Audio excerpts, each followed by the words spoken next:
السلام عليكم ورحمة الله. اختراع عربي جديد، ترانزستور عالي الاستطاعة. هذا الترانزستور حطيناه بعلبة معدنية.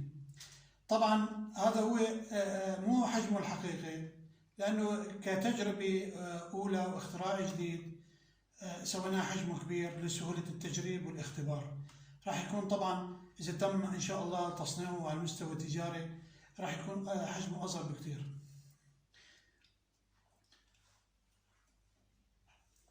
هذا الترانزستور هو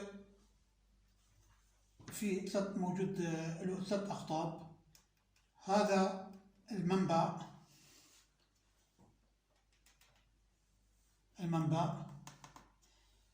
المصرف، هذا الخط البوابة.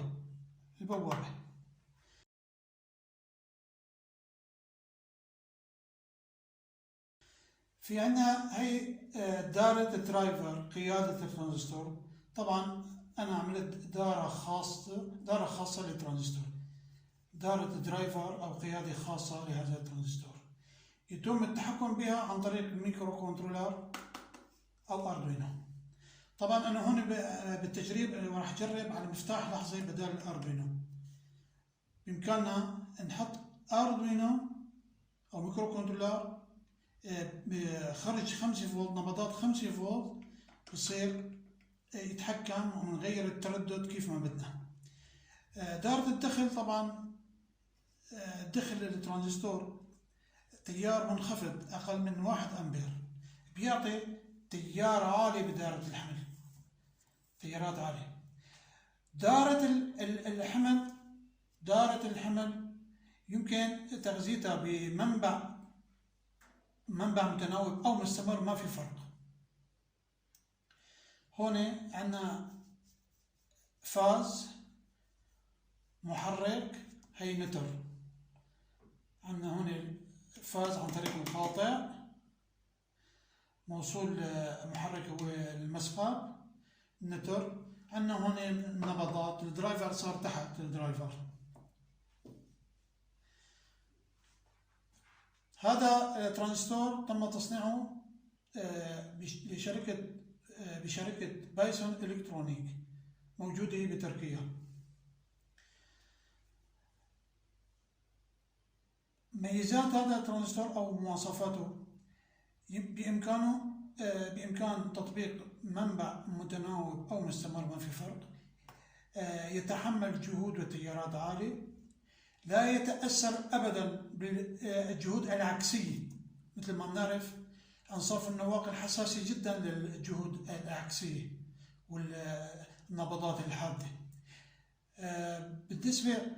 بالنسبة لمقاومة المنبع والمصرف بحالة أوف، بحالة ما في نبضات يعني متوقف، هي مقاومة عالية جدا لا نهائية. وتيار تسريب صفر، ما في تيار تسريب. هذا يعني باختصار مواصفات هذا الترانزستور. طبعا مثل ما قلنا ترانزستور مبدأ عمله مغاير ومختلف كليا عن ترانزستورات أنصاف النواقل. يعني هو ما من أنصاف النواقل، هو من معادن. تصنيعه لا يحتاج لتكنولوجيا عالية مثل أنصاف النواقل.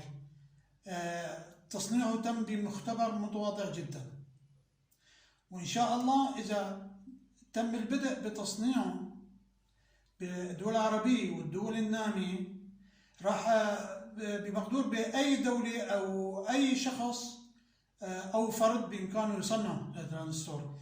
يعني ما بحاجة لتقنيات ومكانات وتكنولوجيا عالية أبدا. هلا راح نجرب. طبعا أنا موصل توصيلات جاهز للتجريب، راح نجرب. بإمكاننا نحط ميكرو كنترولر أو أردوينو. أنا راح أعطي نبضات يعني بشكل يدوي ونشوف.